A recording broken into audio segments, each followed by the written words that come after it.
Vous êtes sur le podcast Fluidité, épisode 75. Cette semaine, je vous parle tout simplement de la ville de Paris, alors restez à l'écoute. Salut, je m'appelle Fabien, je suis français, polyglotte et professeur de français. Vous êtes sur le podcast qui vous parle de culture, d'histoire ou de géographie française, d'astuces d'apprentissage et bien plus encore, dans un français naturel et facile. Bienvenue dans le podcast Fluidité. Bonjour et bienvenue dans ce 75e épisode. D'abord, je voudrais remercier les nouveaux membres du club VIP de la semaine dernière. Alors merci à Matthew, Disa, Gary, Maria et Sergio. Si vous voulez vous aussi profiter du podcast privé où je vous explique la grammaire de chaque épisode, les conjugaisons, les verbes irréguliers, les temps, etc. Si vous voulez avoir accès aux transcriptions bilingues des épisodes, avoir accès au groupe privé Telegram et participer au chat vocal hebdomadaire, venez rejoindre le club VIP avec plaisir. Je vous mets le lien dans la description de l'épisode sur les plateformes de podcast et sur YouTube pour vous inscrire. Justement, si vous m'écoutez en podcast, vous pouvez voir la version vidéo sur YouTube, donc je vous laisse le lien dans la description pour pouvoir y accéder. Bon, la semaine dernière, je devais faire un épisode sur Paris et finalement, j'en ai fait un sur Joséphine Baker. Donc comme promis, cette semaine, on parle de la capitale. Je vais déjà parler de la première partie de son histoire, parce qu'il y a beaucoup de choses à dire. Je vais vous dire comment elle a été fondée et pourquoi elle est devenue la capitale française. J'ai déjà parlé de plusieurs villes comme Bordeaux, Lyon et Strasbourg, mais jamais de Paris. Donc vous allez apprendre plein de choses en apprenant le français par la même occasion. Alors zou, c'est parti. Bon, comme vous le savez tous, si vous apprenez le français, je vous cache rien, Paris est la capitale du pays.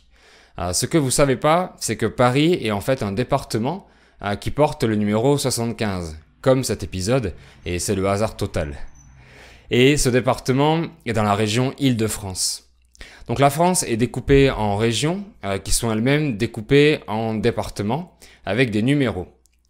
Et dans les départements, il y a des villes et des communes. D'ailleurs, le code postal d'une ville est un nombre de 5 chiffres, dont les 2 premiers sont le numéro du département. Donc les codes postaux de Paris commencent par 75 et après il y a 3 autres chiffres selon la ville. Et à Paris, il y a des arrondissements, donc des quartiers qui sont comme des mini-villes, et j'en parlerai dans la deuxième partie de son histoire. Donc Paris est une ville et un département. Et dans la région Île-de-France, il y a d'autres départements autour de Paris avec d'autres numéros. Les habitants de la région Île-de-France sont appelés les franciliens, et c'est un mot que vous pouvez entendre si vous lisez ou écoutez des actualités françaises. Les habitants de Paris sont appelés les parisiens, comme vous le savez peut-être déjà. Géographiquement parlant, la capitale est au nord du pays, au milieu entre l'est et l'ouest.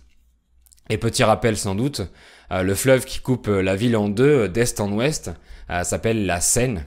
C'est un homonyme de la Seine sur laquelle les chanteurs montent pour un concert, par exemple. Alors qu'est-ce qu'il y avait au départ ? Au début, vers 200 avant Jésus-Christ, il y avait un peuple celte qui s'appelait les Parisi et qui vivait tranquillement de l'agriculture et du commerce fluvial grâce au contrôle de la Seine. L'origine du nom Parisi n'est pas confirmée, mais selon un expert des langues celtiques, ça voudrait dire les gens du chaudron. Un chaudron, c'est un très grand récipient pour faire des grandes soupes, par exemple.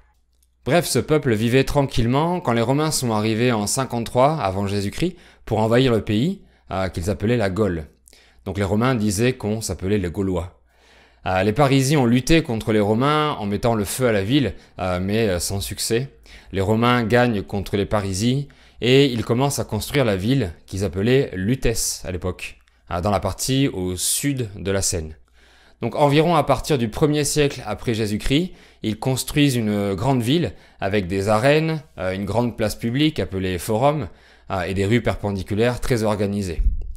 Le Forum est le centre névralgique de la ville, un lieu de rassemblement, de rencontres, où il y a des activités sociales, culturelles, politiques ou commerciales. Oui, en français, ces mots latins, on les prononce forum ou album ou curriculum, au lieu de forum, album ou curriculum. Désolé pour ceux qui ont appris le latin ou pour les Italiens.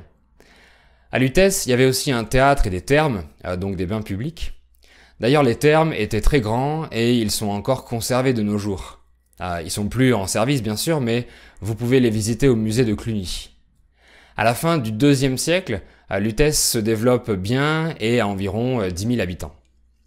Mais à partir du IIIe siècle, la ville commence à diminuer en taille et en population à cause des attaques par les Alamans, les Francs et les Saxons.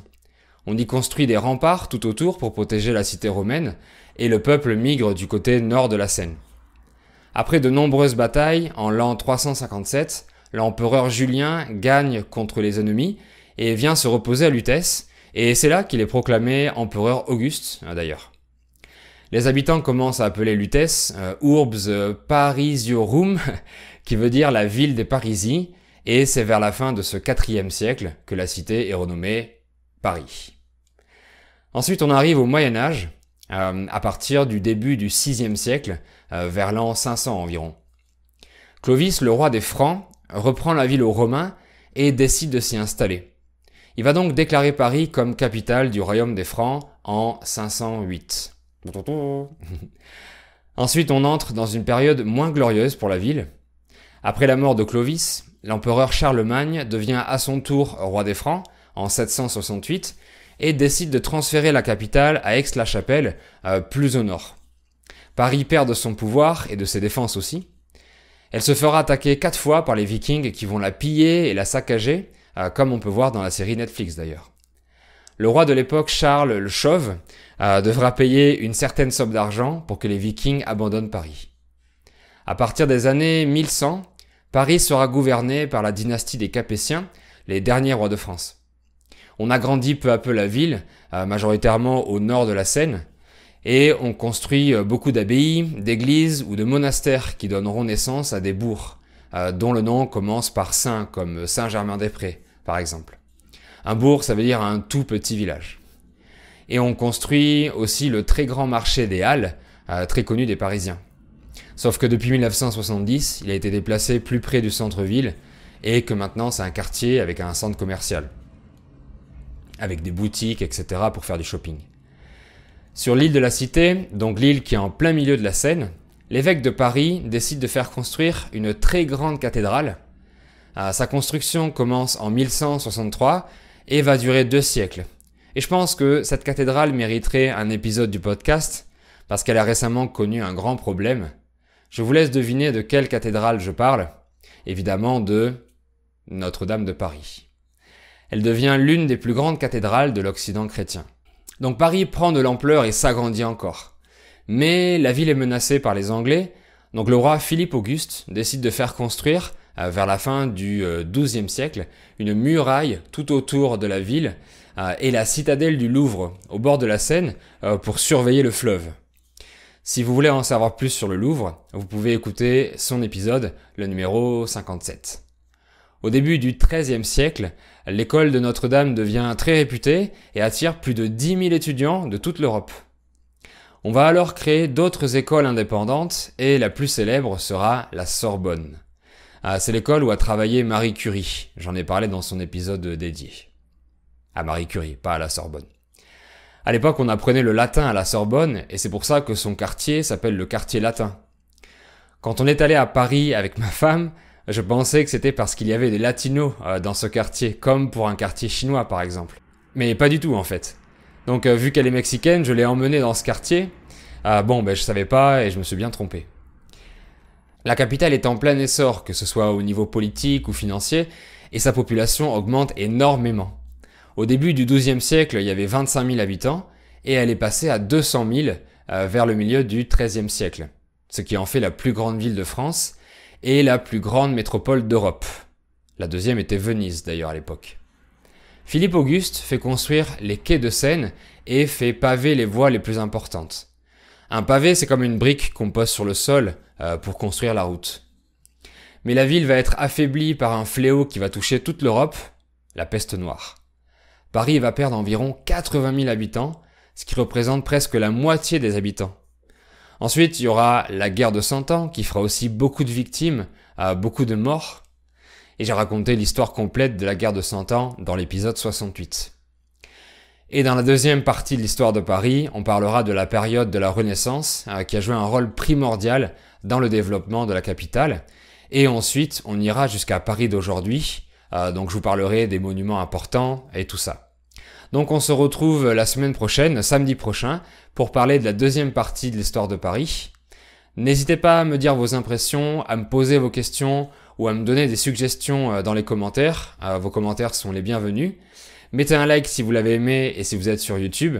Merci beaucoup de l'avoir suivi et on se dit à très bientôt dans le podcast ou sur ma chaîne. Bye bye!